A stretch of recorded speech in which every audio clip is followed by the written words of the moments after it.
Social media મારફતે પરિણીતાને પ્રેમજાળમાં ફસાવીને લગ્નની લાલચ આપનાર અજય ઉર્ફ લાલજી કાનાણીની ધરપકડ.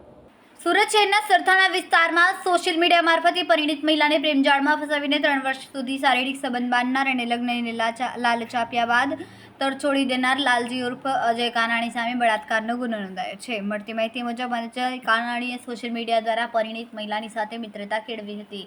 બાદમાં પત્ની બીમાર છે અને થોડી જ વારમાં મૃત્યુ પામશે, ત્યારબાદ તે પરિણીતા સાથે લગ્ન કરશે એવી ખોટી લાલચ આપીને 3 વર્ષ સુધી સુરત તથા ગોવાની વિવિધ હોટલોમાં લઈ જઈને શારીરિક સંબંધો બાંધ્યા હતા.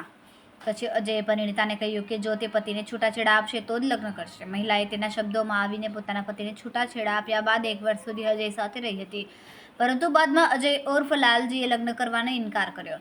આરોપીએ પરિણીતાના ડોક્યુમેન્ટનો ઉપયોગ કરીને જીએસટી નંબર પર ઓનલાઈન ધંધો પણ શરૂ કર્યો. અજય કાનાણી બ્રાન્ડેડ કંપનીના બ્લૂટૂથ અને બડ્સના ડુપ્લિકેશન વ્યવસાય સાથે પણ સંકળાયેલ હતો અને આ પ્રોડક્ટ્સ પરિણીતાના એકાઉન્ટ મારફતે વેચવામાં આવતી હતી. પરિણીતાએ આખા મામલે સરથાણા પોલીસ સ્ટેશનમાં ફરિયાદ નોંધાવતા પોલીસે આરોપી લાલજી ઉર્ફ અજય કાનાણીની ધરપકડ કરીને વધુ તપાસ હાથ ધરી છે. સમય મીડિયા ન્યૂઝ સાથે સુનિલ પાટીલ, સુરત.